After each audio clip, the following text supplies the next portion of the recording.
மெய்ப்பனின் குரல் வழங்கும் திருமறை தீபங்கள்.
ஜெபம் செய்வோம்.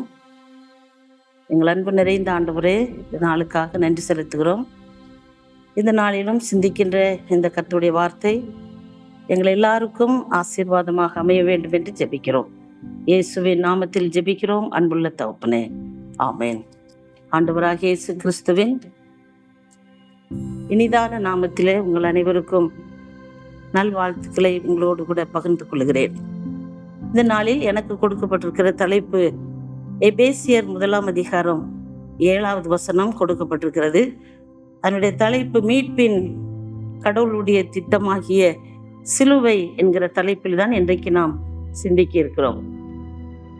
இயேசு கிறிஸ்துனுடைய இரத்தத்தினாலே நம்ம எல்லாரும் பாவ மன்னிப்பின் மீட்பின் அனுபவத்தை ஆண்டவர் நமக்கு கொடுத்திருக்கிறார். ஒருவேளை அந்த வசனத்தில் சொல்லுகிற பொழுது தேவனுடைய கிருபையின் ஐஸ்வர்யத்தின்படி அது விவரிக்கிறது என்று எபேசியர் 1 அந்த 7 வசனத்திலே வாசிக்கிறோம். அவருடைய கிருபையின் ஐஸ்வர்யத்தின்படியே இவருடைய இரத்தத்தினாலே பாவ மன்னிப்பாகிய மீட்பு இவருக்குள் நமக்கு உண்டாயிருக்கிறது என்று நாம் வாசிக்கிறோம். அவருடைய மீட்பு விலை மதிக்க முடியாத மீட்பு. அவர் நமக்காக சிந்தின இந்த இரத்தத்தை சிலுவையின் மூலம் நமக்கு கொடுத்ததினால் எபேசியர் எழுதுகிற பொழுதும் சரி, எபேசியருக்கு திருச்சபைக்கு பவுலடிகளார் எழுதுகிற பொழுதும், கொலோசியர் திருச்சபைக்கு எழுதுகிற பொழுதும், பவுலடிகளார் எழுதுகிற அவருடைய நிருபங்களாக இருக்கட்டும், அவர் மீட்பின் திட்டத்தை திட்டவட்டமாக நமக்கு கிருபையாக வெளிப்படுத்தி கொடுத்திருக்கிறார். ஒரு மிகப்பெரிய மனிதன், அவன் அதிகமான பாவங்களை இந்த உலகத்தில் இருந்த பொழுது செய்து கொண்டிருந்தான்.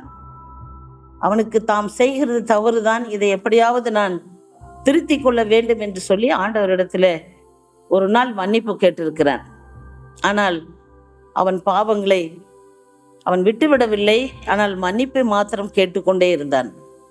பாவங்கள் அவனை விட்டு நீங்கவில்லை. ஒரு நாள் அவன் ஒரு மிகப்பெரிய பணக்காரனை சந்திக்கிறான். அவனிடத்திலே எனக்கு கொஞ்சம் கடன் கொடுங்கள் என்று கேட்கிறான். உடனே அந்த பணக்காரன் இவனுக்கு கடனாக கொடுக்கிறான். அவன் அந்த கடனை அவனுக்கு திருப்பி செலுத்தவே இல்லை.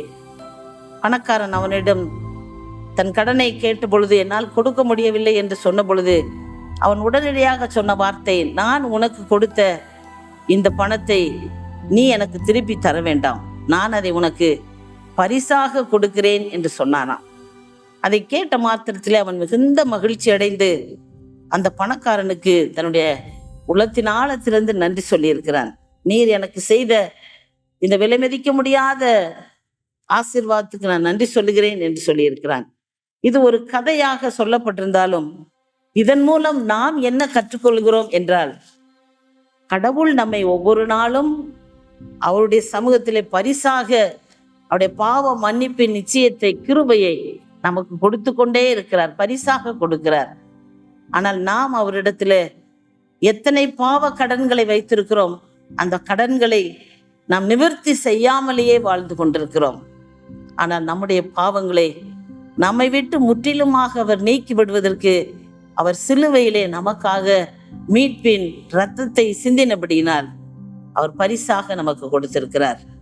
நீங்கள் உங்கள் வஸ்திரங்களை அல்ல, உங்கள் இருதயங்களை கிழித்து உங்கள் தேவனாகிய கர்த்தரிடத்திலே திரும்புங்கள் என்று ஆண்டவர் சொல்லுகிற பொழுது அவர் மன உருக்கமும் இரக்கமும் கிருபையும் உள்ளவர் என்று நாம் அறிந்திருக்கிறோம். அந்த கிருபை நம் மேல் இருக்கிறபடினால்தான் நாம் நிற்பதும் நிர்மூலமாகாமல் இருப்பதும் அவருடைய கிருபை என்பதை நினைக்கிற பொழுது அவருடைய மீட்பின் அனுபவத்தை முழுமையாய் நாம் பெற்றிருப்போம் என்றால், அவருடைய இரத்தம் பாவ மன்னிப்பாகிய இரத்தத்தினால் தோய்த்து எடுக்கப்பட்டவர்களாக இருப்போம் என்றால் அவருடைய மீட்பு நமக்குள் உண்டாயிருக்கிறது. அந்த விலை மதிக்க முடியாத மீட்பை அனுதினமும் ருசி பார்க்கிற நம்முடைய வாழ்க்கையில கொலோசியர் எழுதுகிற பொழுது எழுதுகிறார், இவரால் நாம் மீட்பை பெற்றிருக்கிறோம், பாவங்களுக்கு மன்னிப்பையும் பெற்றிருக்கிறோம் என்று எழுதுகிறார். பவுலடிகளார் ரோமருக்கு எழுதின நிருபம் 3 24 வசனத்திலே சொல்லுகிற பொழுது, இயேசு கிறிஸ்துவின் மீட்பின் வழியாக கடவுளுடைய கிருபையினால் நாம் நியாயம் தீர்க்கப்பட்டிருக்கிறோம் என்று சொல்லுகிறார். நாம் நம்முடைய பாவங்களை ஒவ்வொரு நாளும் அறிக்கை செய்ய அழைக்கப்படுகிறோம். நம்முடைய பாவங்களை நமக்கு மன்னித்து எல்லா நியாயங்களில் இருந்தும் நம்மை நீக்கி சுத்திகரிப்பதற்கு அவர் நம்பத்தக்கவரும் நீதியும் உள்ளவர் என்று நாம் அறிந்திருக்கிறோம். அவருடைய மீட்பின் திட்டத்தை ஒவ்வொரு நாளும் நாம் வெளிப்படுத்துகிறவர்களாக இருக்க வேண்டும். நாம் மாத்திரமல்ல, எபேசு திருச்சபைக்கு பவுலடிகளார் எழுதுகிற பொழுது கிறிஸ்துவோடு கூட நாமும் நம்முடைய திருச்சபையும் இணைந்து மீட்பின் திட்டத்தை நிறைவேற்றுவோம் என்று சொன்னால், நிச்சயமாக அவருடைய சிலுவை நமக்கு கற்றுக் கொடுத்திருக்கிற மீட்பை பிறருக்கு ஆசீர்வாதமாக வெளிப்படுத்துவோம். நமக்கு கொடுக்கப்பட்ட இந்த கிருபையின் காலங்களை மீண்டும் நாம் உணர்ந்தவர்களாய், எபேசியர் தன்னுடைய நிருபத்தில் எழுதினதை போல கிருபையின் ஐஸ்வர்யத்தினாலே, இவருடைய இரத்தத்தினாலே பாவ மன்னிப்பாகிய மீட்பு இவருக்குள் நமக்கு இப்பொழுது உண்டாயிருக்கிறது என்கிறத அந்த நிச்சயத்தை மீண்டும் நாம் உறுதி செய்து கொண்டு அவருடைய மீட்பு கிடைத்திருக்கிறது என்பதை சிலுவையில் கிருபையாய் நாம் வெற்றி சிறந்திருக்கிறோம் என்ற அந்த மகா பெரிய தைரியத்தோடு கூட நம்மை நாமே சீர்தூக்கி பார்த்து நம்மை அர்ப்பணம் செய்வோம். இந்த லெந்து காலம் நம்ம எல்லாருக்கும் ஆசீர்வாதமாக அமையட்டும். ஜெபம் செய்வோம். எங்களை நேசித்து வழி நடத்துகிற எங்கள் அன்பு தகப்பனே, நம்முடைய ஆசீர்வதிக்கப்பட்ட இந்த காலை வேளைக்காக நன்றி செலுத்துகிறோம். ஒவ்வொரு காலை தோறும் இந்த கிருபை புதிதாக இருக்குது என்று சொன்னதை போல இந்த காலை நேரத்திலும் இந்த நாளின் இந்த சிந்தனை எங்களுடைய எல்லாருக்கும் திருச்சபையில் இருக்கிற அனைத்து மக்களுக்கும் ஆசீர்வாதமாக அமைய இந்த மீட்பின் திட்டத்தை உன்னுடைய சிலுவையின் மூலம் நிறைவேற்றுவர்களாக இருக்க கிருபையை தாரும். எங்களை தாழ்த்தி அர்ப்பணிக்கிறோம். வழிநடத்தும் ஆசீர்வதியும். இயேசுவின் பரிசுத்த நாமத்தில் மிகுந்த தாழ்மையோடு ஜெபிக்கிறோம் நல்ல பிதாவே. ஆமென்.